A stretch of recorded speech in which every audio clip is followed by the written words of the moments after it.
That's why.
Le grand de Dieu est là.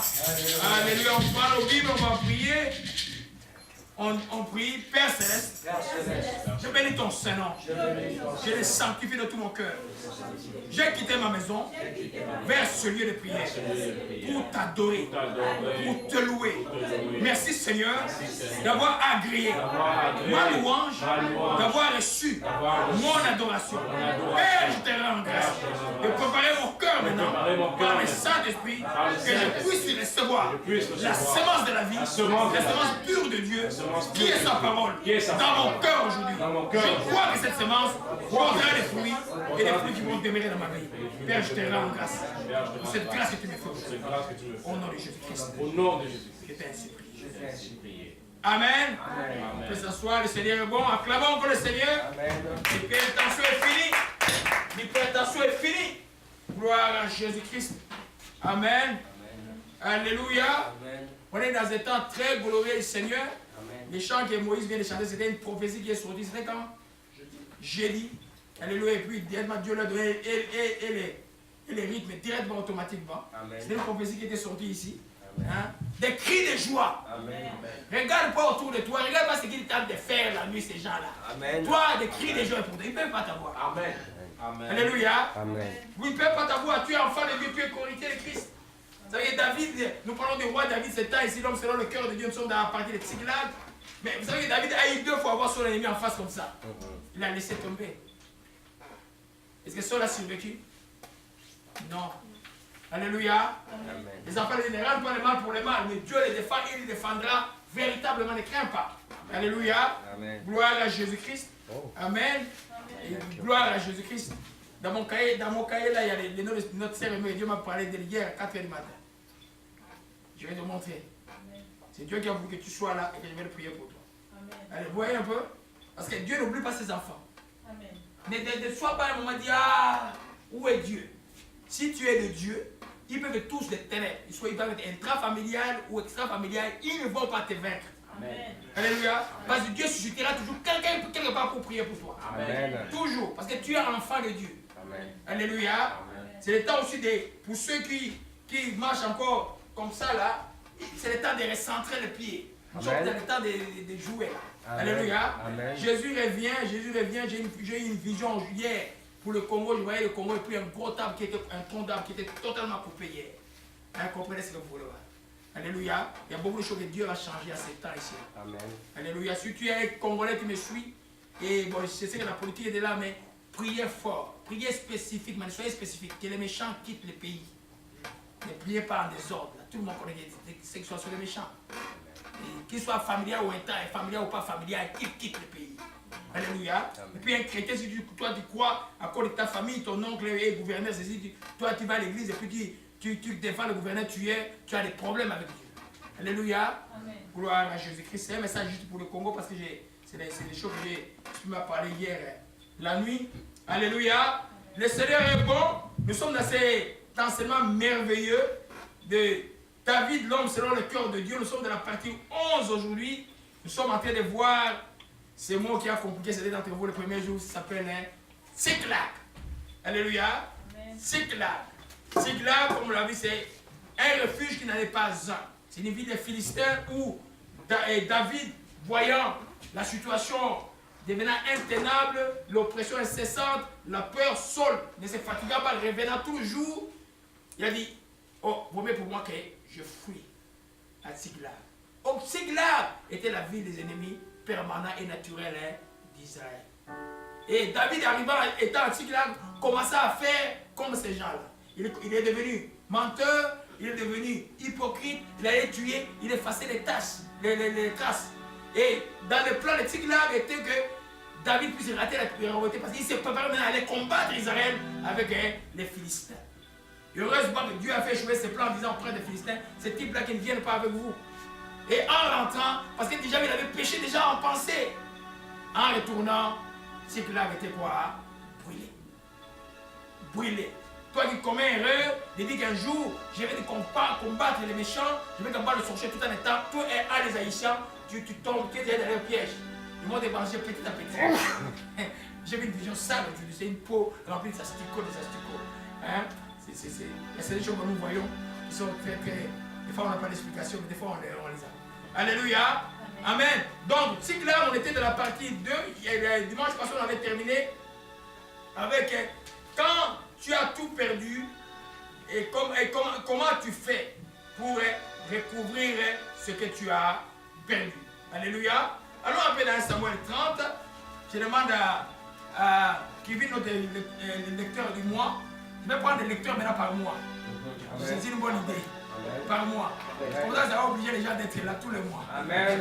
Alléluia. Non, je dis donne à ma fille, bien donne à Sérmé. Ok? Je donne à Sérmé. C'est la lecture attitrée dans la maison de prière. Mais Dieu nous apprend beaucoup de choses maintenant. Amen. Alléluia. Amen. Amen. Gloire à Jésus-Christ. Aujourd'hui, on va laisser un peu Frère Kevin. Frère Kevin va retourner le dimanche prochain. Amen. Lui, c'est un bois qu'il doit toujours garder allumé. Parce que le feu, il faut toujours l'entretenir. Amen. Si vous comprenez, je ne sais pas si vous comprenez pas ce que je fais. Hein? Amen. Bon, Sérmé, aujourd'hui, c'est Sérmé. Je sais pourquoi j'ai donné à Sérmé. Alléluia. Amen. On est dans Samuel 30. Alléluia. Amen. Et verset, tu nous lis du verset, juste pour faire une bonne lecture et je vais prier après.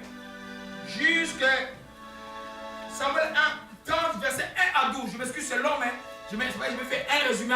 Je ne vais pas beaucoup prendre de temps revenant sur les versets en enseignant. Alléluia. Amen. J'ai lu au nom du Seigneur Jésus-Christ, 1 Samuel 30 et 1 12. Lorsque David arriva le 3e jour à Tsiklag avec ses gens, les Amalécites avaient fait une invasion dans le Midi et à Tsiklag, ils avaient détruit et brûlé Tsiklag. Après avoir fait prisonnier les femmes et tous ceux qui s'y trouvaient, petits et grands. Ils n'avaient tué personne, mais ils avaient tout emmené et s'étaient remis en route. David et ses gens arrivèrent à la ville et voici, elle était brûlée et leurs femmes, leurs fils et leurs filles étaient emmenés captifs. Alors David et le peuple qui était avec lui élevèrent la voix et pleurèrent jusqu'à ce qu'ils n'eussent plus la force de pleurer. Les 2 femmes de David avaient été emmenées, Akina de Jezreel et Abigaël de Carmel, femme de Nabal. David fut dans une grande angoisse, car le peuple parlait de le lapider, parce que tous avaient de l'amertume dans l'âme, chacun à cause de ce fils et de ses filles. Mais David reprit courage en s'appuyant sur l'Éternel, son Dieu. Il dit au sacrificateur Abiatar, fils d'Achimélec, apporte-moi donc l'éphod. Abiatar apporta l'éphod à David. Et David consulta l'Éternel en disant, poursuivrai-je cette troupe? L'atteindrai-je? L'Éternel lui répondit, poursuis, car tu atteindras et tu délivreras. Et David s'est mis en marche, lui et les 600 hommes qui étaient avec lui. Ils arrivèrent au torrent des Bessor, où s'arrêtèrent ceux qui restaient en arrière. David continua la poursuite avec 400 hommes. 200 hommes s'arrêtèrent trop fatigués pour passer les torrents des Bessor. Ils trouvèrent dans le champ un homme égyptien qu'ils conduisirent auprès de David. Ils lui firent manger du pain et boire de l'eau. Et ils lui donnèrent un morceau d'une masse de figues sèches et 2 masses de raisins secs. Après qu'il eut mangé, les forces lui revinrent, car il n'avait point pris de nourriture et point bu d'eau depuis 3 jours et 3 nuits. Amen. Amen. On peut s'arrêter là. Seigneur, nous te rendons grâce, Dieu Saint-Esprit, encore de me donner ce qui nous est nécessaire aujourd'hui par rapport à la vérité, à la propos de ta parole. Père, nous te rendons grâce au nom de Jésus-Christ, je t'ai ainsi prié. Amen. Amen. Amen. Gloire à Jésus-Christ. Benjamin, si tu peux montrer les... Donne-moi ce micro-là. L'autre. Alléluia. L'autre. Gloire à Jésus-Christ. Amen. Amen. Donc, dimanche passé, je vais récapituler un peu. On était en train de voir. Qu'est-ce que tu fais? D'abord, on était au verset 6. David fut dans une grande angoisse car le peuple parlait de les lapider. Tous avaient de la mercure dans l'âme à cause de ses filles et de ses fils et de ses filles. David reprit courage en comptant sur l'Éternel. Nous sommes en train de voir comment on reprend courage en comptant sur l'éternel. On a vu dimanche passé, d'abord reconnaître ce que l'on a fait. Si tu ne reconnais pas que tu es en trouble, tu ne se sortiras jamais du trouble. Alléluia. On a vu ça dimanche passé. On a vu aussi, c'est garder confiance à l'éternel. Quand tu viens t'approcher de Dieu, le texte de Paul dit, venez toujours avec confiance, même si tu es fautif. Alléluia. Même si tu as fait des graves erreurs, sois comme l'enfant prodigue qui dit, je retournerai vers mon père. Et donc, tu viens avec confiance. Parce que Dieu, quand il dit confiance, ça veut dire la foi. Si tu viens avec la foi, Dieu ne va pas t'agréer. Troisième chose que nous avons vue, et reprendre le courage en s'appuyant sur l'éternel. Et quatrième chose, nous avons vu, consulter l'éternel. Avant de prendre quelques décisions là, quand tu dois consulter maintenant, à l'étape où je suis Dieu, là où je suis là, je sais que tu es le Dieu qui pardonne, mais qu'est-ce que je fais? Où je vais? Je reste là, j'avance, je vais à gauche ou à droite? Alléluia. C'est ce qu'on a vu dimanche passé. Et nous allons voir ici, et au verset 7, il dit au sacrificateur Abiatar, fils d'Achimélec, apporte-moi l'éphod. Abiatar apporta l'éphod à David. Et David consulta l'Éternel en disant, poursuivrai cette troupe, l'atteindrai-je? L'Éternel répondit, poursuis car tu atteindras. Dieu a dit quoi? Poursuis car il atteindra. Et vous voyez, il y a une conjonction. Et David s'est mis en marche direct. Quand Dieu avait dit parler à Dieu, ne joue pas l'enfant devant Dieu. Dieu, quand tu le parles, par exemple, nous sommes maintenant en jeûne bon, ça concerne l'église, je ne dis pas combien de jours, nous sommes en un long jeûne, et Dieu va te parler. Mais quand Dieu te parle spécifiquement de quelque chose qu'il faut faire ou ne pas faire, ou une direction à prendre, toi ne perds pas le temps, prends la direction à prendre. Il y en a qui vont dire non, je vais prendre cette direction-là samedi. Dieu dit ça aujourd'hui quand il attend samedi. Il y en a qui vont dire non, oh je suis très fatigué. Mais là, Dieu me demande peut-être de faire telle chose, ou de gérer, ou de faire quelque chose, je vais le faire dans une semaine. Non. Quand Dieu est spécifique, la chose doit être directe. Alléluia. Il a dit quoi? Il s'est mis à moi, il dit, il poursuit car tu atteindras, tu délivreras. Amen. Nous voyons maintenant obéir à la réponse de Dieu. Quand tu as consulté Dieu, ne consulte pas comme les enfants, ne consulte pas pour consulter. Il y en a qui consultent Dieu et Dieu parle et dit, oh, c'est pas Dieu qui a parlé. Vous savez que Dieu n'est pas venu compliquer la tâche pour nous. Dieu parle simplement. Pas compliqué. Alléluia. Pas compliqué. Quand il dit, Seigneur, explique-moi, il te donne clair. Même s'il parle des songes et des rêves, c'est des énigmes. Mais l'énigme est expliquée, tu comprends ce qu'il veut dire. Agis, ne perds pas les temps. Parce que ce que tu attends d'agir, la paix, arrivera quand tu vas commencer déjà à être dans la direction de Dieu.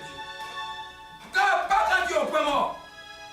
Quand Dieu a dit la direction de telle, toi commence à aller dans la direction et tu vas voir que la paix sera dans ton cœur. Parce que là, tu seras en accord avec le Saint-Esprit. Les choses seront mieux. Amen. Beaucoup attendent d'abord que la paix soit là avant d'agir. Non, nous ne marchons pas par la paix, nous marchons par la foi. Et quand nous marchons par la foi, la paix arrive après dans le cœur. Allez, nous comprenons bien aimé. Donc, des fois, Dieu nous va demander la réponse de Dieu. Peut-être, je pense, des fois, c'est quelque chose peut-être impossible à nos yeux, peut-être difficile à nos yeux. Surtout quand on a été longtemps dans la précarité, on a été longtemps dans comme. Je m'excuse. Et les jours, par exemple, Dieu sort le pauvreté de la pauvreté, il y en a qui ne vont pas croire. Parce que le peuple a été longtemps chosifié dans cette vie-là. Donc il y en a qui sont plus habitués à une vie normale. La vie anormale devient une vie normale. Ça n'a pas commencé aujourd'hui. Moi je m'appelle du temps de mon retour quand j'étais jeune médecin au Congo, je travaillais pour le projet SIDA. Et les Américains qui sont arrivés me posaient la question, mais comment les gens font pour vivre ici? Alors moi j'ai répondu, tu ne vois pas qu'ils sont en train de sourire? Alléluia. Amen. Avec Dieu, il était qui nous ferons quoi? Des exploits. C'est-à-dire que ce que Dieu te demande, ça peut paraître une montagne, mais tu ne le fais pas avec ta force. Là, David était quoi? Fatigué. Il venait d'un long voyage. Il arrive comme ça, tout est brûlé. Ils ont pleuré émotionnellement, très bas, très abattus. Mais il a trouvé sa force en comptant sur l'Éternel. Et puis, en comptant, il dit, l'Éternel lui dit, ne va pas dire repose-toi des jours. Maintenant là, poursuis-les. Alléluia. C'est pourquoi la vie chrétienne, la dimension du courage est quelque chose de très très important. Il n'y a pas d'action chrétienne sans courage. Même dans le ministère là. Alléluia. Nous comprenons mes bien-aimés. Donc quand Dieu a parlé, il faut agir. Alléluia. Sœur, dis-moi un peu. Juge 6, verset 14.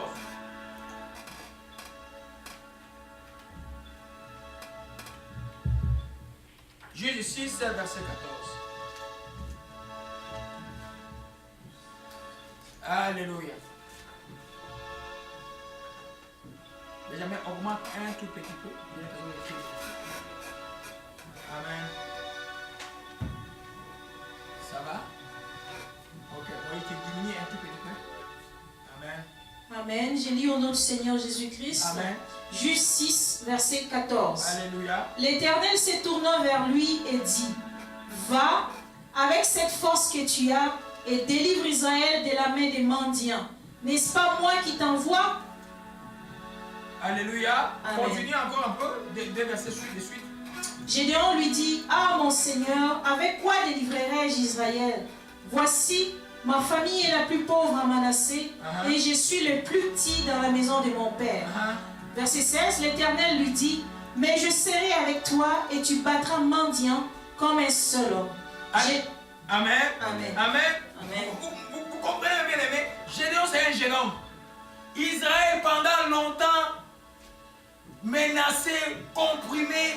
Chaque fois que même leur père, les Philistins venaient, les mendiants venaient, ils prenaient tout ce qu'ils préparaient. Et puis il voit un jour là, l'Éternel lui apparaît et dit, jeune homme, avec la force que tu as, va délivrer Israël. Il dit, mais ma famille, c'est quoi ma famille en Israël? Et puis il dit, où sont-elles? Parce que Gédéon c'est un jeune homme, il n'a pas vu tous les produits. Là, on a lu que Dieu avait fait des produits pour eux en Égypte, mais il n'a jamais vu cela. C'est pas parce que tu n'as pas vu les prodiges de Dieu que Dieu n'est pas un Dieu prodigieux. L'Esprit de Dieu dit, Dieu est miraculeux aujourd'hui. Il dit, écris-les 7 fois, Dieu est miraculeux, Dieu est miraculeux, Dieu est miraculeux. J'ai écrit 7 fois là-bas. Alléluia, il est miraculeux. Alors quand il dit maintenant, Dieu dit ceci, au verset 16, je serai avec toi. Quand Dieu te donne un ordre, où tu as donné une réponse, il dit c'est la direction, c'est la personne, c'est le choix, c'est la ville, c'est le travail à prendre, c'est ceci. Toi, vas-y. Dieu va te donner la force.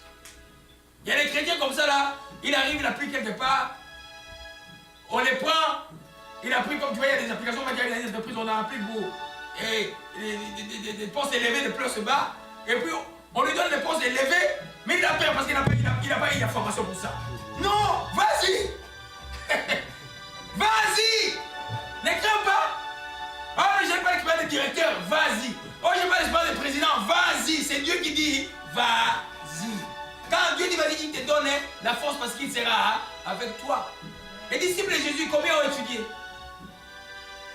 Qui peut prendre, parce que les traductions françaises sont des traductions grecques.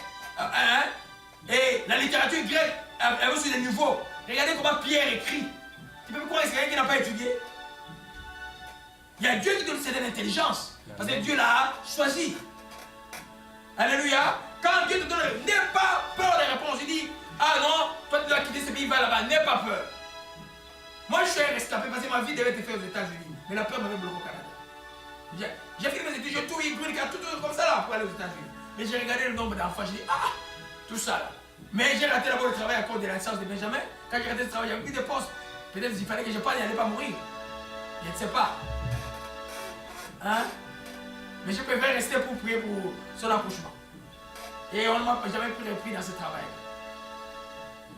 Alléluia. Pour dire, quand Dieu dit, l'opportunité qu'il donne, c'est ça, saisis l'opportunité, vas-y. On va voir aussi dans... Nous voyons aussi que David, quand Dieu a dit, il s'est disposé à aller, il est parti avec les 600 hommes. Alléluia. Il n'a pas hésité, il était fatigué. J'ai toujours dit que la fatigue est de plus... L'esprit même chassé une fatigue spirituelle aujourd'hui là. Hein? La fatigue est le plus grand ennemi de la prière. À Gethsemane, Jésus nous montre à Gethsemane. Les disciples étaient quoi fatigués? Ils dormaient de fatigue. Jésus a dit, vous n'avez pas vu bien moi avec au moins 1 heure. Alléluia. La fatigue c'est au niveau du corps. ton esprit n'est pas fatigué. Il dit, l'esprit est toujours bien disposé, la chair est faible. Vous comprenez, mes bien-aimés? Ne suis pas la fatigue. Beaucoup sont entrés dans le pays, croient que tu pries bien quand tu sens que tout est ok. Non, la prière c'est un acte de foi. Même quand tu ne sens rien, tu as prié, tu vas avoir les réponses demain. Alléluia. Aujourd'hui c'est un dimanche ordinaire, mais la puissance est très forte aujourd'hui. Alléluia. Vous comprenez, mes bien-aimés? Amen. Quand Dieu a parlé, il faut agir. Quand Dieu a dit cesse cette relation, cesse. Fuis cette personne, fuis. Ne joue pas avec le feu. Alléluia. Alors pourquoi tu cherches Dieu? David a consulté Dieu, Dieu a parlé et il a agi en conséquence. Alléluia. Lis-moi un peu, ma soeur. 1 Samuel 23, verset 13 à 10.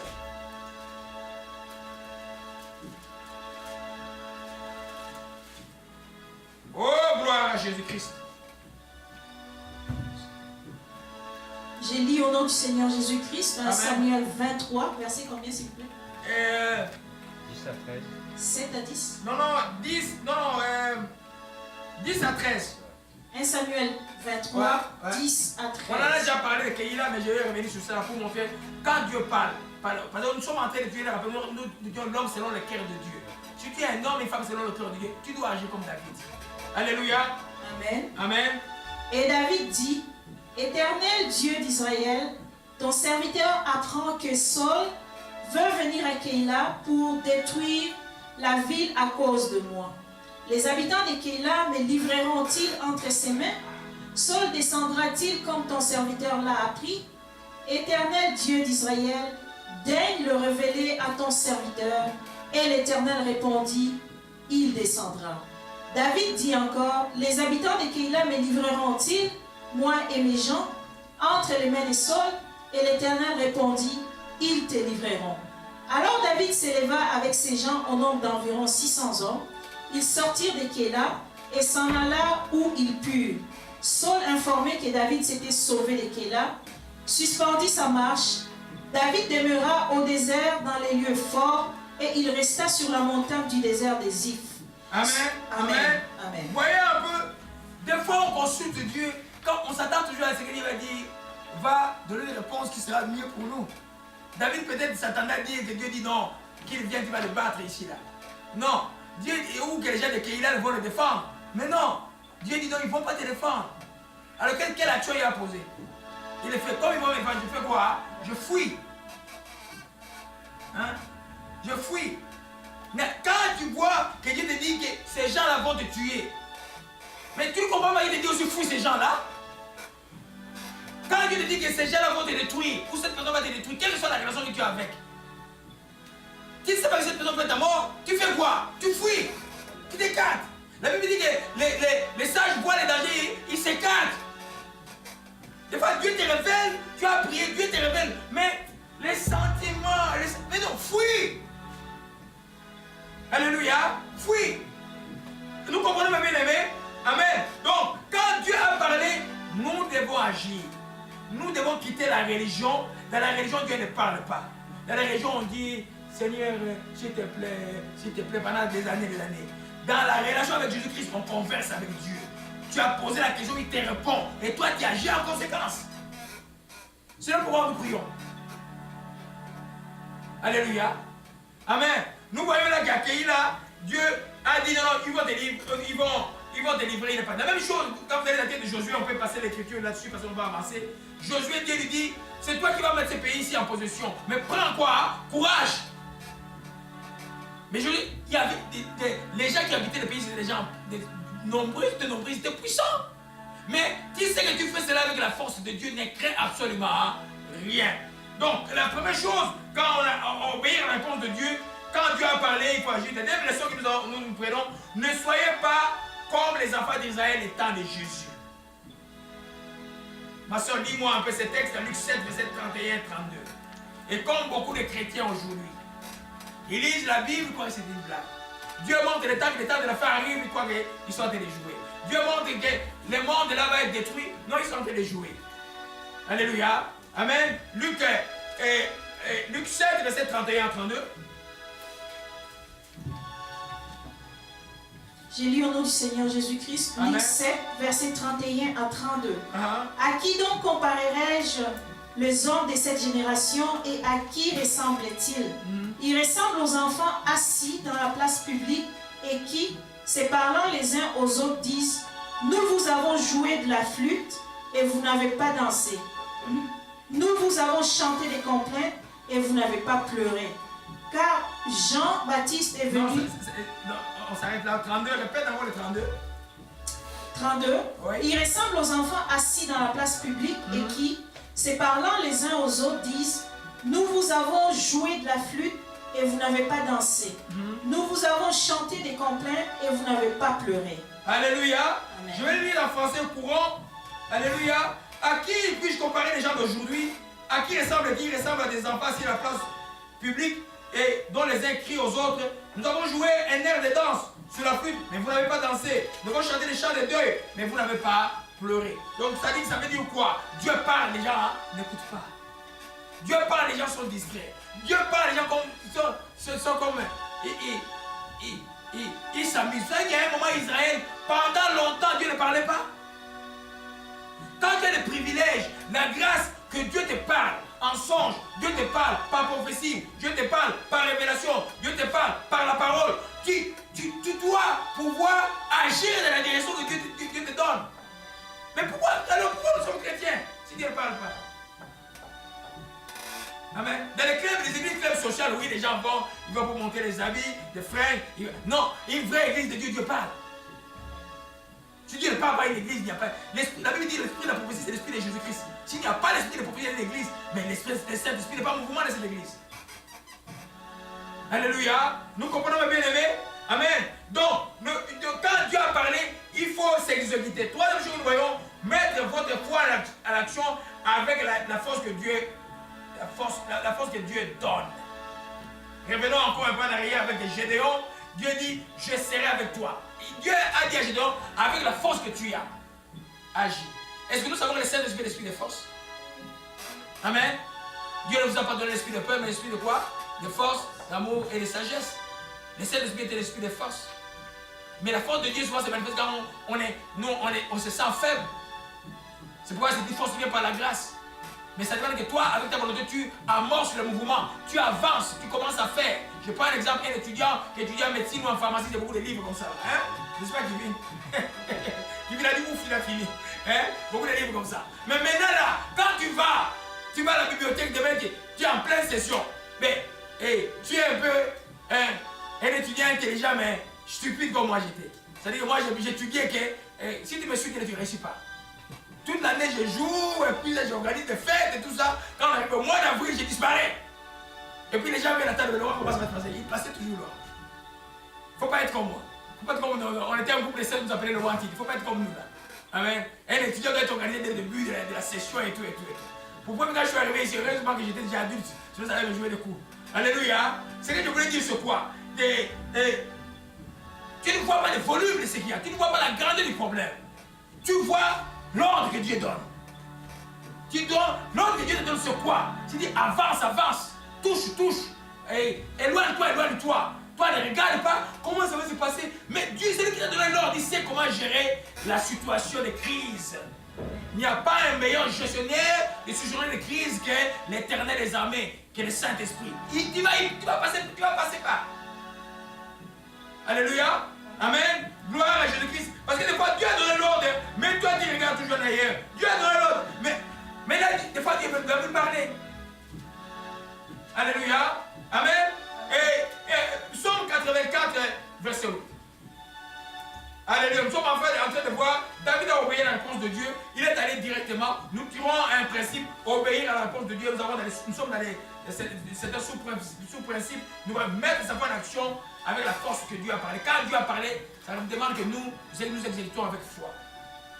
Psaume 84, verset 8. C'est un psaume que je cite souvent. Amen. Amen. J'ai lu au nom du Seigneur Jésus-Christ. Psaume 84, verset 8. Amen. Leur force augmente pendant la marche et ils se présentent devant Dieu à Sion. Leur force augmente quoi? Pendant la marche. La force de Dieu ne vient jamais quand tu es en arrêt. quand tu obéis dans la direction de Dieu, la force de Dieu est dans vous. Même quand on prie pour vous. Quand Pierre et Jean viennent au temple, ils trouvent un paralytique devant le temple. Le paralytique s'attend à ce qu'il lui donne de l'argent. Mais Pierre dit, l'argent je n'ai pas. Mais ce que j'ai dit, au nom de Jésus-Christ de Nazareth, lève-toi et marche. La Bible dit qu'il a tenu, il a mis comme ça. Vous comprenez un peu? Si elle n'a pas fait ce mouvement, la force de Dieu ne pouvait pas agir. Nous comprenons, bien aimé? La force de Dieu arrive quand tu bouges. Quand Dieu dit, déplace-toi. Quand tu te déplaces, tu auras la force. Alléluia. Au d'autres termes, la bénédiction va suivre. La tangibilité de la bénédiction va être là. Mais toi, déplace-toi d'abord avec foi, obéis à Dieu. Alléluia. Vous savez que si Joseph n'était pas, il n'y a pas, mais dans l'obéissance des dons de Dieu, j'aime beaucoup les cas de Joseph, le papa, je dirais, adoptif de notre Seigneur Jésus-Christ. Là, je vous parle, prends l'enfant, fouille en Égypte et Hérode va tuer. Il n'a pas dit, ah, c'est vrai, peut-être c'est faux. Cet enfant vient de Dieu qui va le tuer. Il s'est levé, il a fui avec l'enfant, sinon on allait tuer le Seigneur de gloire. Alléluia. Dans certaines choses de Dieu, ne dites pas toujours, Dieu va me faire sortir de là. Toi, l'homme, dans ta volonté, en t'exécutant à l'ordre de Dieu, tu es dans la volonté de Dieu. Alléluia. Dieu t'a donné la sagesse aussi de voir les dangers de tes quartiers. Ne dis pas, il y a une oh, je suis en jeu, non, Jésus-Christ, je suis là. Non, quand tu vois un fouille. J'ai dit pendant les églises qui aiment trop de manger et de manger. C'est vrai que les manger, c'est bon, mais les trucs occultes, la sorcellerie, la plupart passent par les manger, vous savez ça? Vous savez ça? Alors si vous aimez trop manger, soyez fort en prière. Parce que moi je crois que l'église fait un peu pour ça. Je n'ai pas vu les disciples faire ça. Sauf les jours de communion, c'était comme un repas, ça s'appelle l'agapé. Il faut adapter l'évangile à certains contextes aujourd'hui. Dans les pays comme le Congo, on va même t'empoisonner. C'est le poison, il y a pas. Combien de pasteurs sont morts par poison? Plein! Vous comprenez mes bien-aimés? Quand tu vois un danger, tu l'écartes. N'attends pas que Dieu toujours parle. Des fois, dans ta sagesse, tu peux discerner que ça, c'est un danger. Dieu t'a donné, la Bible dit, j'écoutais un peu dans la Bible quand j'arrivais à l'église, les textes de communiquer, il dit simplement ceci, celui qui a l'esprit de Dieu juge de tout. Mais quel est le discernement de comprendre les choses? Quand il discerne que tel ami est mauvais, mais éloigne-toi! Éloigne-toi! Il y a des gens comme ça là, ils t'observent, tu vois que c'est un ami, mais ils t'envient pour te faire du mal, demain tu ne sais pas. Mais le discernement, quand tu as discerné, l'action doit suivre le discernement. Quand tu discernes le bien, tu peux rester. Le mal, tu dois t'échapper. Alléluia. Amen. La force de PPD vient en marchant. Ne regarde pas les volumes, même les choses, même c'est les enfants qui arrivent, tu vas des assiettes de voir, il va des assiettes de monter. Ne te plains pas. Il dit, oh, la force de peuple de Dieu vient en marchant. Commence à laver une assiette, deux assiettes. Et puis c'est parti. Tu as gagné ta bénédiction. Hein? Tu observes le bureau de papa, c'est devenu comme une poubelle. Tu dis, ah, je vais commencer à travailler. Il ramasse tout le pistage du papa, jette par terre là. Hein? Tu le ramasses. Alléluia. Amen. Souvent, vous savez, il y a quelque chose que nous devons effacer dans nos bouches. C'est le murmure. La Bible dit qu'il y a une arôme de Dieu qui conduit à toutes sortes de joie et de justice. Donc, toute difficulté là a comme proportion de nous théoriser. Non, nous refusons cela. La force du peuple de Dieu vient quoi en marchant. Je commence à faire petit à petit et je vais arriver au bout. Oh, ce programme-là est difficile. Moi, j'avais dit des écoutes courtes. Tu es au Canada, tu es jeune, tu veux des écoutes, des études comme ça. Mais non, ne pas son papa en études quand même. Vous comprenez un peu? Tu commences à faire, Le courage est chrétien. Le courage est chrétien. Le chrétien n'a pas peur des histoires. Le courage est chrétien. Alléluia. Moi, j'ai eu un homme qui a commencé l'université à 45 ans jusqu'à faire son doctorat en droit. Mais oui. À 45 ans, il a laissé avec ses enfants. Tout ça. Il a fait ça, c'est des gens courageux. Toi, tu dis, ah, moi, je suis fatigué. À cet âge, quel âge tu parles? Nous comprenons, mes bien-aimés. Amen. C'est important. Nous comprenons cela. Alléluia. Gloire à Jésus-Christ. Amen. Amen. Alléluia. Donc, la troisième chose que nous voyons, la réponse de Dieu appelle toujours la foi. Alléluia. Quand Dieu a parlé, c'est une parole. C'est une promesse. Ça s'appelle que tu crois et tu agisses. Ou que nous croyons conjonction selon que Dieu a parlé. Dites-moi que tu vas imposer les mains à quelqu'un pour guérir. Va imposer les mains, n'hésite pas. Ce n'est pas toi, c'est Dieu. Alléluia. Les noms de Jésus ne se marient pas avec l'incrédulité. Les noms de Jésus se marient toujours avec la foi. Et les promesses de Dieu s'activent toujours avec la foi. Alléluia. Amen. 1 Samuel 30, mon fils, verset 30 à 17. Alléluia. Alléluia. Amen. 1 Samuel 30, verset 30 à 17. 17 à 30. 1 Samuel 30, 17 verset 17 jusqu'à 18. Amen. Je lis au nom du Seigneur Jésus. Amen, amen. David les bâtit depuis l'aube du jour jusqu'au soir du lendemain, et aucun d'eux n'échappa excepté 400 jeunes hommes qui montèrent sur des chameaux et s'enfuirent. David sauva tout ce que les Amalécites avaient pris, et il délivra aussi ses 2 femmes. Alléluia. Nous voyons là que Dieu avait dit, poursuis, quand tu atteindras, tu délivreras. Il a fait quoi? Il a obéi, il a poursuivi, il a délivré. Il a même reçu plus qu'il avait perdu. S'il avait dit, oh, je suis fatigué, ces gens vont me menacé ici, ils vont me lapider, ils vont même obéir à venir. Non, tous ont suivi parce que Dieu a dit, poursuis. Alléluia. Donc, toi, comme enfant de Dieu, ne perdez pas votre temps à chercher Dieu si vous ne voulez pas obéir à Dieu. Si vous voulez la réponse de Dieu, plus vous allez obéir à ce qu'il va vous dire, plus quand même la relation va être encore plus franche, plus vous allez monter. Si Dieu te parle aujourd'hui, non, pas ça veut dire, non, peut-être Dieu n'a pas bien parlé. Dieu n'a pas. Tu as 9 fois Dieu n'a pas parlé. Dieu parlait. Mais là, ça devient problématique, ce n'est pas le problème de Dieu. Alléluia. Amen. Il y a déjà que Dieu aime comme votre sœur là. Dieu m'a parlé la nuit. Hein? Dieu est grand. Hein? Alléluia. Gloire à Jésus-Christ. Quel que soit le type de réponse, que ce soit oui. Quand vous consultez Dieu, en fait, vous attendez à 3 types de réponses. Oui, non et attends. Ah, attends, il m'a dit ça beaucoup, c'est pas ici. Alléluia. Oui, non et attends. Quand tu consultes Dieu, dans n'importe quel type de réponse que tu reçois, toi tu dois écouter et y obéir. Si c'est oui, tu vas dans la direction. Si tu es non, tu oublies la chose. Si tu attends, tu attends. Pourquoi il dit d'attendre? Lui, il sait pourquoi il te dit d'attendre. La Bible dit que telle voie paraît, et donc que les péchés des uns se dévoilent directement et d'autres qui se dévoilent après un temps. En attendant, tu peux comprendre beaucoup de choses. En attendant, Dieu va enlever toutes les conditions critiques qui t'empêcheraient d'aller dans la direction. Vous voyez un peu? Des fois, tu vas dans la direction, mais il y a beaucoup de conditions critiques, il y a beaucoup de choses qui peuvent... Quand en attendant, Dieu va dépoussiérer tout cela. Et puis on n'entend pas passif, on entend dans l'action de grâce, on entend dans la prière, on entend dans la louange. Hein? Et Dieu va dépoussiérer tranquillement. Ton chemin sera tellement simple, ce sera comme la mer qui s'est divisée en deux Égypte. Tu marcheras tranquillement. Mais si toi tu es pressé, là, il y a un problème. Parce qu'il y a beaucoup de choses que Dieu fait ces temps-ci. Vous allez vous rendre compte que beaucoup qui se sont dit chrétiens ne le sont même pas.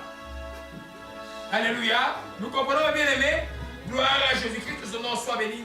Alléluia. Quand on obéit à Dieu, on ne considère plus les montagnes. C'est la montagne pour la difficulté qui t'a poussé à aller prier. Mais Dieu là-bas, il dit, mais traverse cette montagne. Mais traverse-la. Quand il te dit avance, avance. Quand je lui dis ôte-la par la foi à prier. Alléluia. Tu te regardes les montagnes, tu ne feras rien de la vie. C'est pourquoi la révélation de Jésus-Christ dans notre cœur est extrêmement importante. Qui est Jésus-Christ pour toi? Les prières que je vous ai données au mois d'octobre, c'est une prière pour ça qui vous montre que le nom de Jésus est au-dessus de toute domination, de toute autorité, de toute dignité, de toute puissance, de tout nom qui peut se nommer, non seulement dans les siècles présents, mais encore dans les siècles à venir. Vous comprenez cela?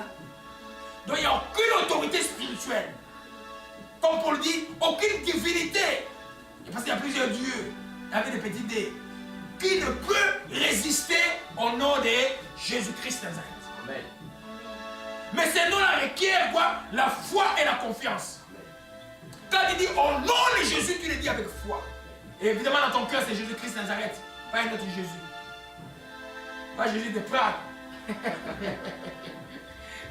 Jésus de Prague, c'est un démon que j'ai chassé chez une dame ivoirienne. Je crois, je ne sais pas quelle année, 2004 ou 2005. Un prêtre catholique m'avait demandé d'aller prier pour une séparation, il y avait des problèmes mentaux. On est arrivé là-bas, on commence à prier. Ah, la maman était, c'est une femme qui était avec son enfant. L'enfant tombe. Les garçons de 11-12 ans tombent. Il dit, mais démon, tu veux jouer avec qui là? Ok. On chasse les démons chez l'enfant. Et puis la maman met quand même, on chasse les démons chez la maman. C'est déjà parce que c'est Jésus de Prague. Et puis je me dis, regarde dans le mur. Il y avait une petite statuette catholique comme ça là, qui s'appelait Jésus de Prague. Je dis, mais où est-ce qu'il y a eu ça? C'est un démon que tu as fait entrer chez toi. Et j'ai sauté, j'ai écrasé ça. Quand j'écrase, quand je vais prier chez les catholiques, quand j'écrase la statuette de Marie, aïe aïe aïe. Il y en a qui, mais c'est un sacrilège. Mais non, c'est une statuette. C'est une statuette. C'est une idole. Les idoles doivent être cassées et j'étais dans les torrents. C'est ce qui se faisait dans l'Ancien Testament. Vous comprenez ça, bien aimé? Mais je le fais dans nos frères catholiques, mais c'est ça, c'est les idoles. Parce qu'on ne représente rien. Alléluia. Amen. Nous revenons sur le sujet, c'était juste pour vous décrisper, parce que vous êtes un peu crispé aujourd'hui. Alléluia. Alléluia. Amen. Maintenant, on voit quelque chose de très intéressant aujourd'hui. C'est-à-dire qu'on va aller un peu jusqu'à 15h30. C'est très important. Dieu a dit à David, va te recouvrir. Voyons d'abord le topo.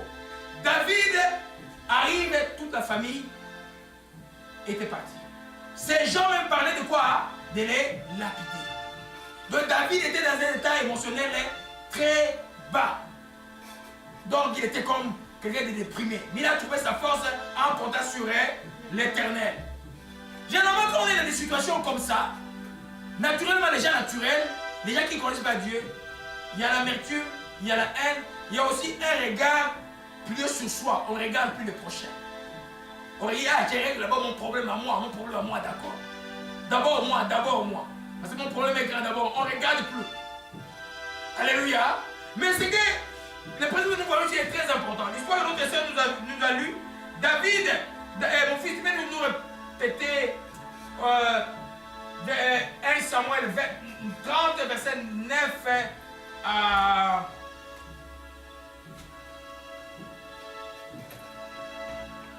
15. Alléluia. Je lis au nom du Seigneur Jésus. Tous. Et David se mit en marche, lui et les 600 hommes qui étaient avec lui. Ils arrivèrent au torrent de Bésor, où s'arrêtèrent ceux qui restaient en arrière. David continua la poursuite avec 400 hommes. 200 hommes s'arrêtèrent, trop fatigués pour passer le torrent de Bésor. Ils trouvèrent dans les champs un homme égyptien qu'ils conduisirent auprès de David. Ils lui firent manger du pain et boire de l'eau. Et ils lui donnèrent un morceau d'une masse de figues sèches et 2 masses de raisins secs. Après qu'ils eurent mangé, les forces lui revinrent car il n'avait point pris de nourriture et point bu d'eau depuis 3 jours et 3 nuits. David lui dit, à qui es-tu et d'où es-tu? Il répondit, je suis un garçon égyptien au service d'un homme amalécite. Et voilà 3 jours que mon maître m'a abandonné parce que j'étais malade. Nous avons fait une invasion dans le midi des Kérésiens, sur le territoire de Juda et au midi de Caleb, et nous avons brûlé Ticlag. David lui dit, veux-tu me faire descendre vers cette troupe? Et il répondit, jure-moi par le nom de Dieu que tu ne me tueras pas et que tu ne me livreras pas à mon maître, et je te ferai descendre vers cette troupe. Verset 16, juste la première phrase, verset 16. Il lui servit ainsi de guide. Il lui servit ainsi de guide. Après, nous voyons dans le processus de ton combat pour recouvrir ce qui est à toi. Garde ton cœur plus que toute autre chose. C'est pas parce que tu as été trahi, tu as été volé, tu as été dérobé, qu'on a pris ce qui t'appartient, que toi, maintenant dans ton cœur, tu penses même à cesser, tu penses à pouvoir cesser de faire le bien.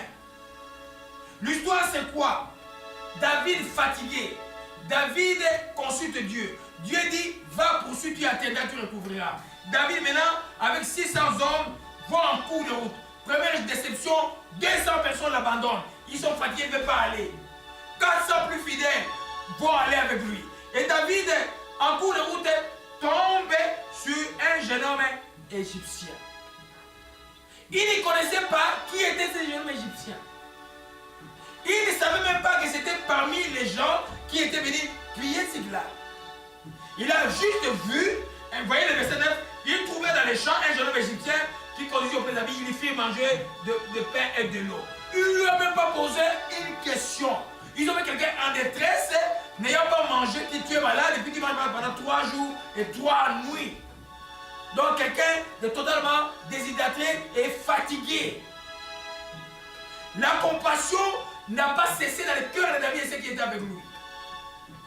La Bible dit qu'il y avait un groupe de méchants qui étaient restés, mais ceux qui étaient de bon cœur, qui avaient compris que c'était avec l'homme qui a le cœur selon le cœur de Dieu. Ils lui ont donné de l'eau et du pain et de l'eau aux jeunes égyptiens. Ils ne connaissaient pas. Ils n'ont pas vu, ah non, il était avec nos ennemis, il est tombé, on l'a attrapé. Non. Ils ne lui ont même pas posé la question. Ils lui ont fait quoi? Du bien. Alléluia. Et puis, il lui donnait un morceau de masse de figues sèches et des masses de raisins secs. Quand il mangeait les forces du réveil, quand il n'avait pas pris de nourriture et point bu l'eau, donc plutôt depuis 3 jours et 3 nuits. David, maintenant, c'est là que David nous pose la question, à qui es-tu, d'où tu es? On dit à qui, pourquoi à qui es-tu? Parce que dans un esclave, on reconnaissait toujours à l'époque qu'ils avaient un anneau, ici ou quelque part là. L'anneau d'esclave était connu. Et puis il dit, d'où tu es? Il est répondu, je suis un jeune homme égyptien, j'étais avec ceux Amalécites. Alors là, David a compris qu'il était avec des gens qui sont venus. Il s'est dit, ah, tu t'es dit, je vais lui couper la tête. Non, non, non. Il lui pose la question, est-ce que tu peux me montrer? Les gens maintenant avouent que ceux qui avaient brûlé, c'est là. Imaginez un peu devant les militaires de Kabila, là, tu dis que c'est toi qui avais brûlé les palais de Kabila. Ils ne vont même pas réfléchir, ils vont te couper la tête avant. Et même dans une guerre, là, les prisonniers, si vous le tuez tous, vous n'allez pas gagner la guerre. Parce que la guerre a besoin des renseignements. Donc les gens maintenant donnent un renseignement précieux à David. Parce que pourquoi? David avait un cœur d'amour. C'est un homme qui a tout perdu là. Mais il avait gardé son cœur. Il a continué à faire le bien. Il a nourri les jeunes hommes. Et les jeunes hommes, même ils venaient tout près de les faire jurer. Je ne vais pas te dire, tu ne peux pas me tuer. Et il a montré à David où étaient les ravisseurs qui sont venus prendre les biens. Toi, quand tu as perdu des choses, comment tu te tiens? Toi, quand on t'a trahi, comment tu te tiens? Quand tu es dans une procédure de recouvrir ce que tu as perdu, souvent vous cherchez des boucs. Ah, tel m'avait dit ça, tu vois, tel m'avait dit ça. Tu commences à chercher le bouc émissaire. Non, tu continues à faire du bien. Ne gagne jamais une relation au détriment d'une autre relation. C'est une fausse route. Alléluia. Ton cœur doit être gardé quoi? Dans l'amour. David avait le cœur dans l'amour. Il a fait du bien, un amour sans intérêt. Il a nourri ces jeunes hommes-là. Il avait l'œil de compassion. Parce que l'ordre venait de qui? De l'Éternel. Dieu ne peut pas dire, ah non, Dieu te délivre d'un sorcier. Dieu ne peut pas te délivrer d'un sorcier familial si toi, tu as brûlé un avec ces sorciers. Il va te dire, oh, comment il meurt pas? Il meurt pas parce qu'il le déteste. Il envoie des cadeaux, bénis les cadeaux, envoie, c'est les chapeaux là sur sa tête, il ne va pas faire longtemps. Si tu, à partir du moment où tu mets la haine dans le cœur, c'est difficile, tu ne peux pas recouvrir ce que tu as perdu. Ah, ils m'ont fait ça. Des fois, ils me montrent des gens qui ont fait du mal à ma progéniture. Je le vois. Mais, dans mon cœur, je ne veux pas la l'amertume entrer. Si je fais entrer l'amertume, ils ont gagné le combat. Nous comprenons, bien aimés. Donc, dans le processus, donc la première chose, comment tu fais pour recouvrir? La première chose, vous voyez que David était resté d'abord calme. Il était maître de lui-même. Il a vu les jeunes hommes. Il a posé des questions tranquillement. Il a eu les renseignements. Il n'était pas un cœur chaud. Et il était calme, mais en mouvement. Calme, mais en mouvement. Un chrétien gagne le combat dans la tranquillité, il répondit à Esaïe. Tu es calme, mais dans le mouvement. Tu es calme, mais dans la prière. À partir du moment où l'agitation nous prend, mais on est dans le camp de l'ennemi. On ne peut pas gagner le combat.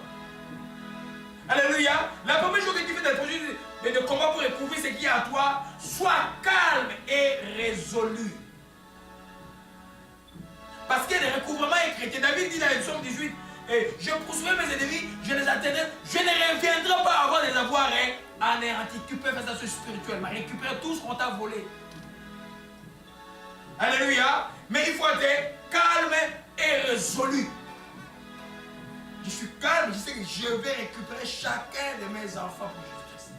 Je suis là, je sais qu'aucun de mes enfants, qui sont véritablement mes enfants dans la foi, ne se perdront. Alléluia. Je sais ça. Même ceux qui ont disparu savent ça.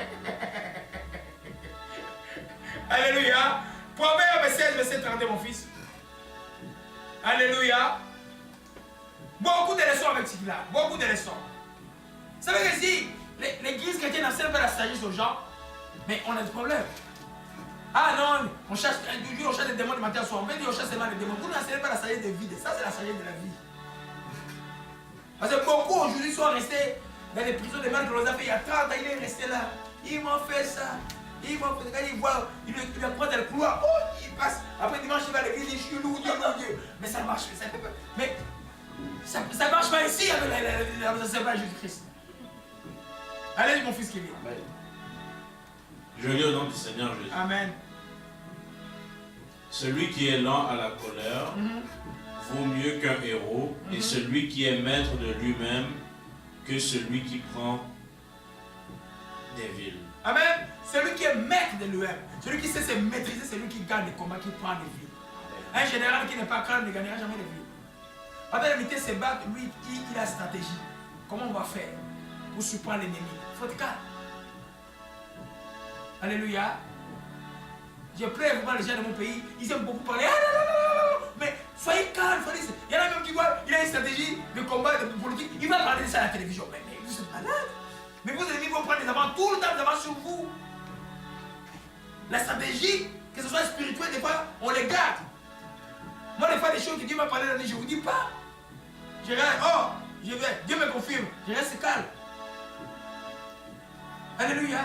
Comme j'ai dit, Dieu m'a parlé. Cette nuit de l'attaque qui était sur notre soeur, vous avez vu ce qui s'est passé? Hein? Et Dieu m'a parlé de les cahiers là. Les cahiers. Si elle était là, après la prière, je vais lui parler ça. Je vais lui parler ça au téléphone. Dieu m'a parlé qu'est-ce qu'on va faire dans sa vie. Vous avez vu ce qui s'est passé. Alléluia. Amen. Comprenez cela, mes bien-aimés. Soyez calme. Tu vois une révélation ou quelque chose où tu es dans le chemin que moi je dois retrouver tout ce que j'ai perdu. Sois calme et résolu que je retrouverai ce que on m'a volé de ma vie. Je retrouverai ma santé, je retrouverai mes enfants, je retrouverai ce que je devais être dans la vie. Tu vas les retrouver. Alléluia. Deuxième chose que tu fais dans le projet de recouvrement, c'est ne cessez pas de faire du bien dans le parcours. C'est qu'on a vu avec les jeunes amalecites. David pouvait dire, hé toi, il coupe la tête, et puis donne-moi l'information. Non, il a fait du bien. Il a fait du bien. Si beaucoup de gens aujourd'hui, quand ils ont des problèmes, donc eux, il faut qu'ils aient un problème soit résolu pour s'occuper de l'autre. Non. Non, c'est pas comme ça dans la vie chrétienne. Dans la vie chrétienne, tu as des problèmes ou pas, tu dois avoir un œil regardant sur le prochain. Constamment. Sinon, ça devait seulement de l'égoïsme. Non, que mon problème termine. Amen. Alléluia. Un pasteur m'a envoyé, m'a appelé. Donc, je vais t'envoyer. On m'a donné une personne là qui elle est juste tombée dans la vie, elle s'est facturée 4 fois sur le pied. Moi, si jamais je suis fatigué déjà comme ça là, je vais te l'envoyer. J'ai dit non, non, non. Il ne faut pas fouiller tes brebis. Hein? Alléluia. Amen. Gloire à Jésus-Christ. Amen. Donc, on ne sait pas de faire du bien. Retournons dans 1 Samuel chapitre 30. Gloire à Jésus-Christ. Qu'est-ce que David, on voit rapidement. Voilà ce que David fait. Au verset 12 d'abord, il donnait, au verset 11, il lui fit manger du pain et boire de l'eau. Verset 12, il lui donnait un morceau de figues et puis des figues sèches et des masses de raisins secs quand il lui mangeait. Et vous voyez qu'il a fait du bien. Et ce bien-là qu'il a fait a été précieux. Et c'est ce jeune homme qui a été l'élément vraiment catalyseur de la victoire de David. Alléluia. Amen. Troisième chose. Donc, je vais un peu rester dans ces points 2 là. Je voulais vous parler de beaucoup de choses là-dedans. Alléluia. Pour ceux qui ont beaucoup perdu, pour ceux qui veulent récupérer, ceux qui veulent qui sont dans un chemin de restauration, parce que la récupération c'est aussi la restauration.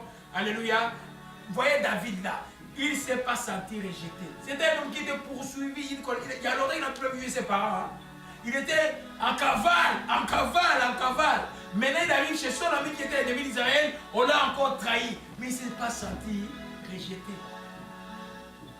Si tu te sens rejeté de la vie, qu'elle est rejet entre toi, il n'y a pas un combat spirituel qui va gagner. Parce que tout dans ta vie va te tourner autour de ton rejet. Comment te protéger par rapport au rejet. Quand on te rejette, tu bénis. Jésus a été rejeté. Puisque nous tous, nous chrétiens, les rejets nous font absolument rien. Vous mais tous me trahir, ça me fait absolument rien. Je vous bénis pareil. Amen. David ne s'est pas senti rejeté ou abandonné. Premièrement, parce que quand tu as les rejets, il y a tellement de démons qui arrivent dans ta vie ne peut pas marcher. Amen. J'aime cette j'entends cette phrase-là. Ah, mais si tout le monde peut bien se sentir aimé, non? Amen. Mais moi, que tu m'aimes ou pas, je m'en fous.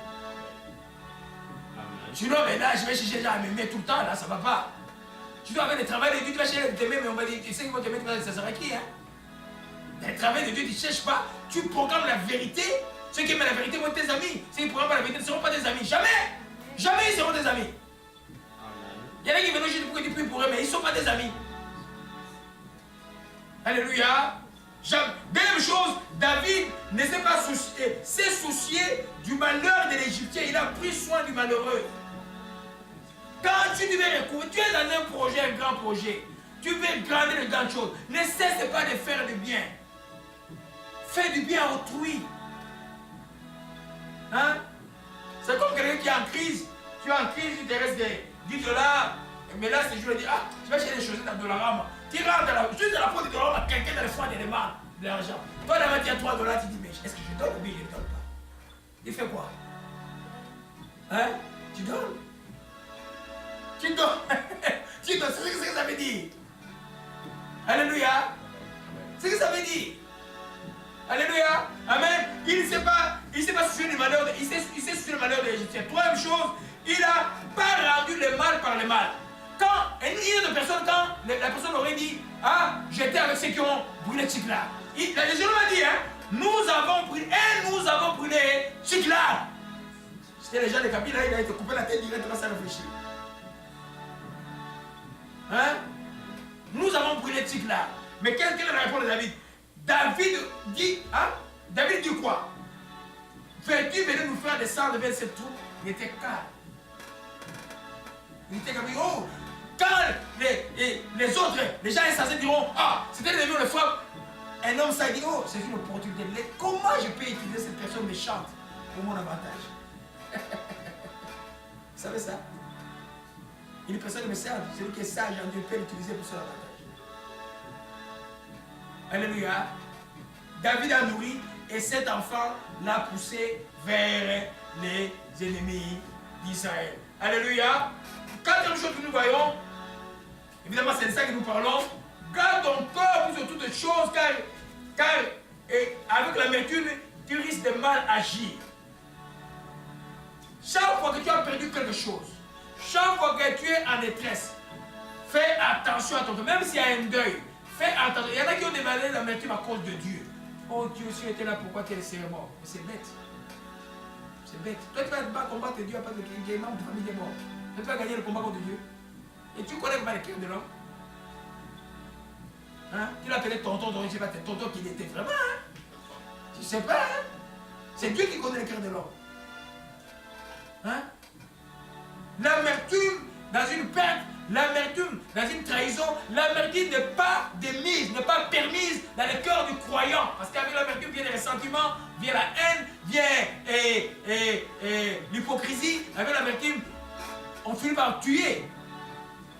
Regarde ces gens de Kabila, quand on a mis des sanctions en Europe, on a mis des sanctions. Ils commencent à faire des bêtises comme des petits enfants par les élections, comme des enfants de 5 ans. Mais c'est grave.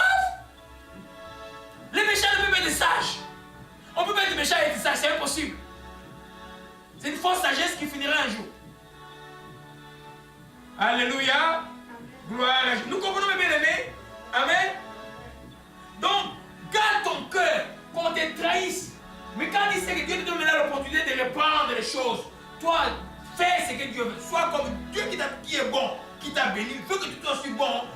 ton parcours pour recouvrir. Hein? Mais je sais pas, hein? Je vais recouvrir, mais quand tu recouvres, tu cherches encore des acolytes avec qui vous parlez des histoires, des situations, mais ils ne vont pas t'aider. La Bible dit ne murmurez pas, la Bible dit ne pas médire, la Bible dit ne pas calomnier. Alors là, quand il cherche que Dieu te bénisse, Dieu te médire les gens. Mais c'est que quelqu'un fait, c'est pas. Si quelqu'un tue, c'est pas ton problème. La Bible dit que quand tu vois un frère qui commet un péché, qui vient vers la mort, tu fais quoi? Tu pries. C'est la seule réaction chrétienne. Amen. Vous comprenez bien aimé? C'est ça la Bible. Et là, si tu as un grand combat, et ils sont venus te visiter, ils veulent te distraire. Non! Tu vois, une fois mon frère était mort en 2004. Il y a un pasteur qui avait fait une grande bêtise dans la ville. Et bon, moi j'avais prophétisé ces bêtises-là. Et bon, à l'époque, les gens n'avaient pas écouté. Maintenant, les gens viennent au deuil. Ils veulent parler de lui. Je me suis levé. Je dis, hé, mon frère vient de mourir. Je ne veux pas que vous parliez de ces pasteurs-là ou de telles personnes. Il y avait un fameux magicien qui est congolais qui était ici. Je ne veux pas vous parler d'eux ici. Ces magiciens-là, moi je les combattais en prière. Les gens en ont fait au deuil 30 minutes, ils sont partis. Ils sont habitués. Alléluia. Quand tu sais que tu cherches quelque chose de précieux à Dieu, continue à faire les biens. Alléluia. N'agis pas mal. Alléluia. Gloire à Jésus-Christ. Quand il y a un principe par rapport au poursuite et recouvrement des combats, dans un combat plutôt, tu risques d'être seul pour récupérer ce que tu dois récupérer. Et quand les problèmes arrivent, David on a parlé quoi de les lapider. Et puis d'abord ça court de route. Les Amalécites sont des milliers. Hein? Tu n'avais que 600. Des années, oh non, toi là on ne te suit plus. Ils sont restés. Mais David a fait quoi? Il a continué. Beaucoup de combats dans ta vie, dans ta famille. N'attends pas les autres membres de famille. Toi, combat. Amen. Parce que la force de Dieu est avec toi. Toi, avant, tu verras que par ta prière à toi, par tes prières à toi, les autres, même ceux qui ne comprenaient pas, vont commencer à comprendre la voix de Dieu. Mais si tu vas dire, ah non, j'attends tu vois cette phrase-là. Ceux qui font des bénédictions parce qu'ils ne prient pas, ceux qui font... Non, arrêtez-moi ça. Toi, prie. Toi seul, tu vas mettre la dans ta famille. Même si tu ne prie pas. Vous comprenez un peu? Toi-même. Ah, mon mari ne prie pas beaucoup. Il y a quelqu'un qui me disait, il m'appelle. Hey, frère Laurent, dis-lui, lui ne prie pas. Lui ne prie pas, c'est lui qui appelle. Je dis, hey, arrête ça ma fille, arrête ces choses. Toi, prie, c'est fini. La Bible dit quoi? Parce qu'il faut être toujours Bible qui dit quoi? Les maris non croyants sanctifiés par la femme croyante ou la femme croyante et sanctifiée par. Alors, toi, prie, toi qui es croyant, prie. Vous comprenez un peu, bien aimé? Alléluia. Tu risques d'être seul. David est 200 l'ont abandonné. Mais il a continué et il a récupéré tout. On va voir plus tard qu'en revenant pour nous, il a fait du bien même à ceux qui l'ont abandonné. Amen. Alléluia. Est-ce qu'il avait la vertu dans le cœur? Non. Alléluia. Nous comprenons, mes bien-aimés. Amen. Gloire à Jésus-Christ. Et Job 30, verset 18. 1 Samuel 30, verset 10. Frère qui vit. Je lis au nom du Seigneur Jésus-Christ. David continua la poursuite avec 400 hommes. 200 hommes s'arrêtèrent trop fatigués pour passer le torrent de Besor. Alléluia, trop fatigué. Qu'est-ce que tu peux faire de quelqu'un qui dit qu'il est fatigué? Qu'est-ce que tu peux faire des chrétiens là? Et les jeudis ne sont jamais là. Prier, ils ne savent pas que le vrai jour du feu ici, c'est les jeudis. C'est ce que les jeudis savent. Le vrai jour où tu fais grand esprit dans la prière, il faut venir à la prière. Mais qu'est-ce que tu veux faire?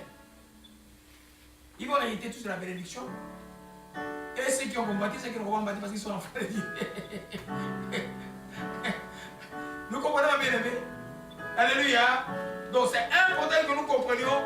Dans chaque combat spirituel, c'est de ce. Quand tu combats, ne dis pas toujours je vais toujours être avec toi. Non. Il y a des chrétiens qui perdent l'être. Hein? Oh, on va s'accorder. Mais s'accorder, ça veut dire que celui qui s'accorde a aussi la foi comme toi. Amen. Mais si tu t'accordes avec quelqu'un qui est impudique, menteur, et ça ne peut pas marcher. Tu t'accordes avec quelqu'un qui n'a pas la foi, ça ne peut pas marcher. Amen. On s'accorde avec des gens qui sont, vous avez le même la même prédisposition spirituelle. Vous croyez et vous priez ensemble. C'est ça qu'il nous accordé.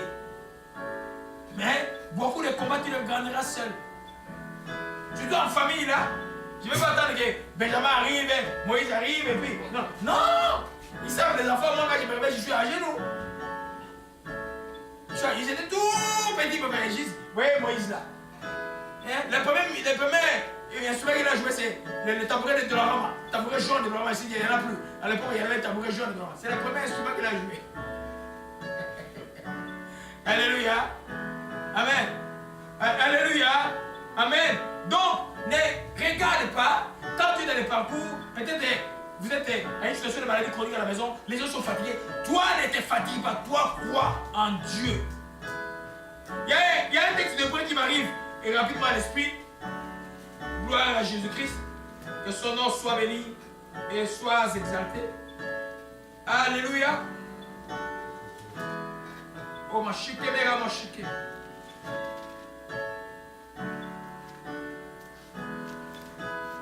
Hébreux 10, verset 35, mon fils, 35 à... Non, attends, je vais prendre un autre plus parlant. Hébreux 6, verset 12. Et verset 12, frère qui vient rapidement. Je lis au nom du Seigneur Jésus-Christ. Alléluia. En sorte que vous ne vous relâchiez point et que vous imitiez ceux qui, par la foi et la persévérance, héritent des promesses. Le verset 13 aussi. Lorsque Dieu fit la promesse à Abraham, ne pouvant jurer par un plus grand que lui, il jura par lui-même. Alléluia. Amen. Verset 14. Et dit certainement, je te bénirai et je multiplierai ta postérité. Verset 15. Et c'est ainsi qu'Abraham, ayant persévéré, obtint l'effet de la promesse. Ayant persévéré. Sarah a dit, ah non, non, pas la servante. Dieu dit, c'est pas ça. Amen. Ayant persévéré. Ça vaut aussi pour la prière où tu veux recouvrir quelque chose. Amen. Tu persévères, c'est toi à qui Dieu a donné la permission. Va, tu prends la chose et est à toi. Alléluia. Tu dois pouvoir persévérer. Alléluia. Gloire à Jésus-Christ.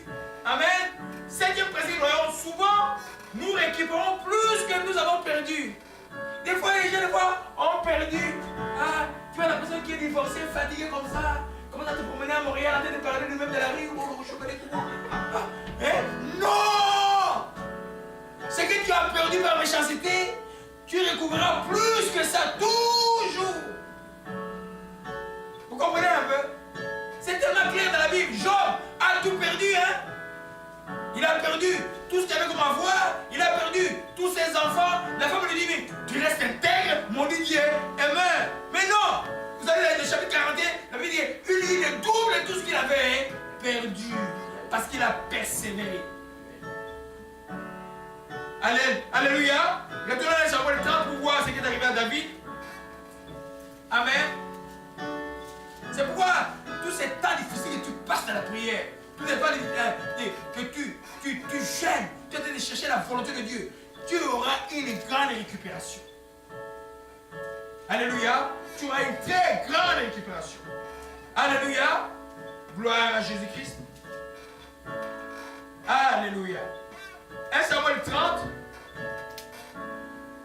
verset 18 à 19. Je lis au nom du Seigneur Jésus-Christ. David sauva tout ce que les Amalécites avaient pris et il délivra aussi ses deux femmes.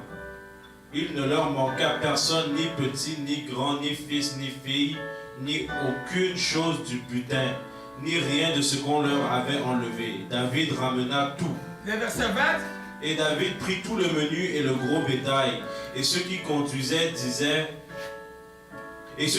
troupeau et marchaient à sa tête disaient, c'est ici le butin de David. Alléluia. Donc, en plus de récupérer ce qu'il avait perdu, il prit tout ce que les Malécites avaient eu. Il a tout récupéré. Alléluia. Parce que simplement, il a obéi à l'ordre de Dieu. il était dans la direction de Dieu, il est resté dans l'amour agapé tout le temps qu'il poursuivait et qu'il n'a pas raté des tests. Le premier test, celui de l'Égyptien, il n'a pas raté. Et vous allez voir que même quand il a tout pris, en revenant, les autres qui étaient venus, on ne donne pas ce qui est dit. Donnez à tout le monde parce que c'est l'Éternel qui nous a donné une victoire. Nous comprenons, bien aimé, perdre quelque chose, c'est rien. Alléluia. Mais tu vas récupérer le double. Demain, comprends pourquoi tu l'as perdu. Demande à Dieu la direction et tu vas récupérer. Amen. Je vais déjà avoir même Dieu en Israël, il dit la gloire de la seconde maison sera plus grande que la première. Nous comprenons, mes bien-aimés? Amen. Tu as perdu quelque chose, tu as raté l'examen, ne pleure pas, ne va pas se suicider pour ça, non. Retourne dans les chemins, peut-être que tu auras des maîtres, tu seras plus grand. Alléluia. Amen. Nous comprenons, mes bien-aimés? Alléluia.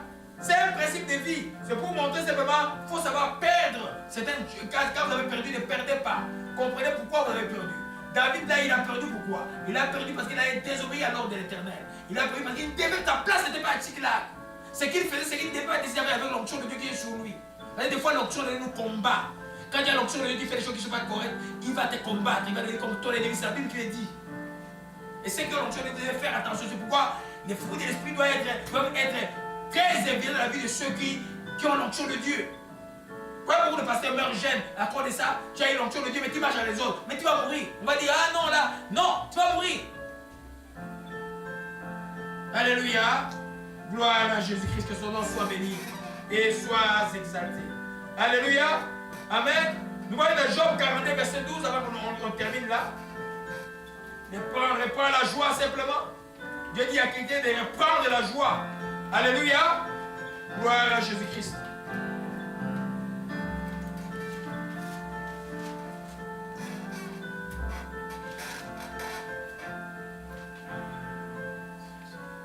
Alléluia. Job 42, verset 12. Alléluia. Je lis au nom du Seigneur Jésus-Christ. Pendant ces dernières années, Job reçut de l'Éternel plus de bénédictions qu'il n'en avait reçu dans les premières.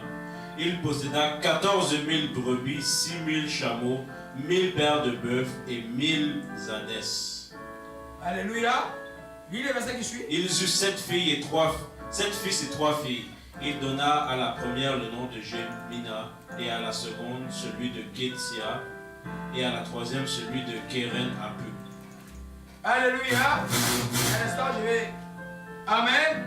Nous comprenons que Job, et un verset qui suit, il eut le double de tout ce qu'il avait perdu. Quand tu as perdu quelque chose injustement, tu vas les récupérer en Jésus-Christ Nazareth. Quand on t'a volé ta jeunesse injustement, tu vas les récupérer en Jésus-Christ Nazareth.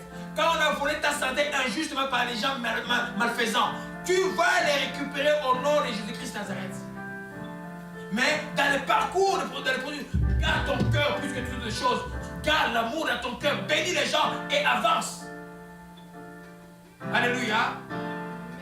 Sinon les gens disent, ah non, j'arrive pas, parce que Dieu prie longtemps, mais si ton cœur est en vie encore les gens, tu es encore dans la jalousie, mais tu as des problèmes de maladie, mais tu jalouses encore les autres, mais tu ne vas pas récupérer ma belle, mais tu ne vas récupérer rien. Alléluia. Amen. Il faut demeurer dans l'amour. C'est si tu as perdu quelque chose injustement, tu les récupères. Nous avons l'autorité de récupérer tout ce que nous avons volé. Tout ce que l'ennemi nous a volé. Nous savons que l'ennemi vient dérober pour tuer, il vient égorger. Nous savons que Satan vient voler. Mais nous avons cette autorité de récupérer. Mais dans le parcours de la récupération, nous gardons nos cœurs plus que toute autre chose. Pas d'amertume dans le cœur, pas de rancœur dans le cœur, pas d'esprit de revanche dans le cœur. Je vois les Congolais se perdent maintenant à cause des politiciens, à commencer à saillir, les tribalistes montrent, mais vous êtes stupides. Ces gens, ils vous trahiront toujours.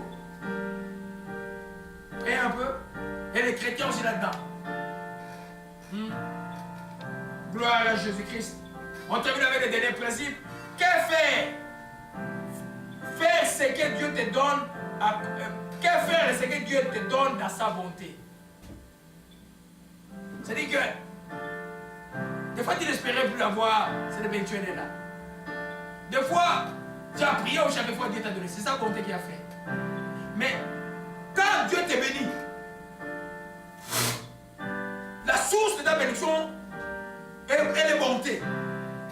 Toi, ne fais pas le mal avec ce que Dieu te donne. David, nous allons là, il va recouvrir tout. Il va retourner en cours de route. Il va dire, même ceux qui nous ont abandonnés, les 200, on leur donne un peu de butin, ils ont leur part.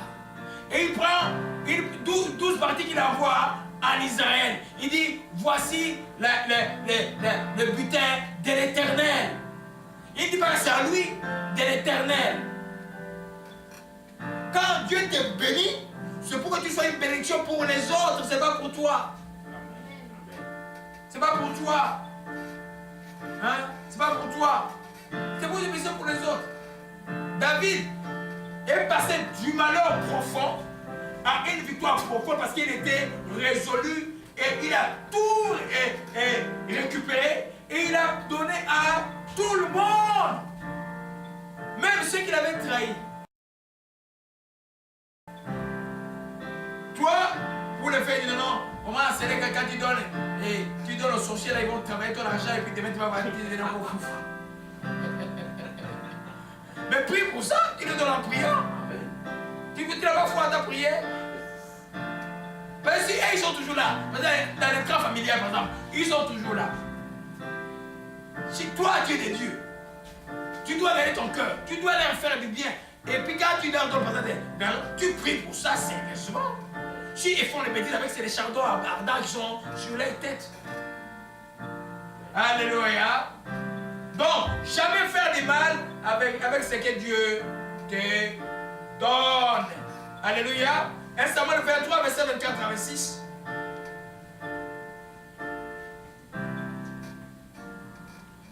Rapide, pas mon fils. 1 Samuel 23, je sais que... Je lis au nom du Seigneur Jésus-Christ. Amen. Ils se levèrent donc et allèrent à Ziph avant Saul. David et ses gens étaient au désert de Maon, dans la plaine au midi du désert. Saul partit avec ses gens à la recherche de David. Et l'on en informa David qui descendit le rocher et resta dans le désert de Maon. Saul, l'ayant appris, poursuivit David au désert de Maon. Saul marchait d'un côté de la montagne et David avec ses gens de l'autre côté de la montagne. David fuyait précipitamment pour s'échapper de Saul. Mais déjà Saul et ses gens entouraient David et les siens pour s'emparer d'eux. Continue. Lorsqu'un messager vint dire à Saul, « Hâte-toi de venir, car les Philistins ont fait invasion dans le pays. » Saul cessa de poursuivre David et il s'en retourna pour aller à la rencontre des Philistins. C'est pourquoi l'on appela ce lieu Selaam Mashlekot. Alléluia. Autre chose, avant que je ne continue, 1 Samuel 30. 1 Samuel 30. Verset 22 à 23. Tous les hommes méchants et vils parmi les gens qui étaient allés avec David prirent la parole et dirent, « Puisqu'ils ne sont pas venus avec nous, nous ne leur donnerons rien du butin que nous avons sauvé, sinon à chacun sa femme et ses enfants qu'ils les emmènent et s'en aillent. » Mais David dit, « N'agissez pas ainsi, mes frères, au sujet de ce que l'Éternel nous a donné, car il nous a gardés et il a livré entre nos mains la troupe qui était venue contre nous. » Amen. Verset 24. Et qui vous écouterait dans cette affaire? La part doit être la même pour celui qui est descendu sur le champ de bataille et pour celui qui est resté près des bagages. Ensemble, ils partageront. Verset 5. Il en fut ainsi dès ce jour et dans la suite, et l'on a fait de cela jusqu'à ce jour une loi et une coutume en Israël. Alléluia. Nous comprenons, bien aimés. Nous voyons là que ceux qui étaient restés, non, non, non, on ne partage pas. David dit, mais c'est Dieu qui nous a donné la victoire. Ce n'est pas nous. On n'était que 400. Ils étaient des milliers. Faites du bien avec ce que Dieu vous donne comme bénédiction. Même à ceux qui vous ont fait du mal, ou à ceux qui ont été comme des entraves à cette marche pour cette bénédiction-là. Faites-les du bien. La femme de Job a dit, mon Dieu et mère, tu restes intègre dans ta voix. Job dit, tu parles comme un insensé. Mais c'est avec cette même femme que Job a eu le double de la bénédiction. Vous comprenez ce que j'ai dit? Jamais, jamais toi qui as l'esprit de Jésus-Christ ne permets pas au mal d'entrer dans ton cœur. À ceux qui te font du bien, toujours répondre le mal par les biens. Et le texte de Romain dit, c'est quand ils sont méchants, sur le charbon ardent, Dieu met sa tête. Toi, tu ne dis pas, je leur donne pour qu'il y ait le charbon ardent. Tu le fais, il veut pas qu'il soit bien, mais Dieu s'occupe du charbon ardent. Faites toujours du bien aux gens qui nous font du mal. Qui nous font du bien et qui nous font du mal. Alléluia. Amen. C'est par là que nous allons définir. Donc, quand une victoire vient de Dieu, demeurons humbles. J'ai toujours dit, si tu n'as pas cru à quelque chose, que Dieu t'a donné, dit, oh Seigneur, merci, tu m'as donné à cause de ton nom, à cause de ta miséricorde. On ne dit pas, oh, j'avais foi d'avoir reçu. Quand on a foi, on commence à remercier avant d'avoir reçu déjà. Alléluia. Hein? Quand on doute un peu, Dieu nous bénit quand même. Dit Seigneur, à cause de ton nom, à cause de ta miséricorde, je te dis merci, tu as fait à cause de ton nom. Alléluia. Je crois que c'est par là que nous allons terminer. Éternel, nous glorifions ton nom, te rendons grâce pour ce que tu nous enseignes aujourd'hui au Père, principalement. Comment ton serviteur a récupéré tout ce qu'il a perdu et comment tu nous montres, nous devons récupérer tout ce que l'ennemi Satan et ses acolytes ont volé dans nos vies. Nous te rendons grâce pour donner à chacun d'entre nous tout le temps pour un cœur pur, un cœur attaché à toi, un cœur qui ne permet pas à l'amertume, à ses rejetons d'entrer dedans. Père, nous te rendons grâce et nous reconnaissons que c'est Dieu de toi, ta bénédiction que tu répands aujourd'hui. Par ton onction, au Père, et pour ta gloire seule. Laisse, mon Père, le bien que tu fais et que tu vas faire dans la vie de celle-là, soit pour qu'elle fasse ou qu'il fasse le bien aux autres. Père, nous te rendons grâce et disons encore merci.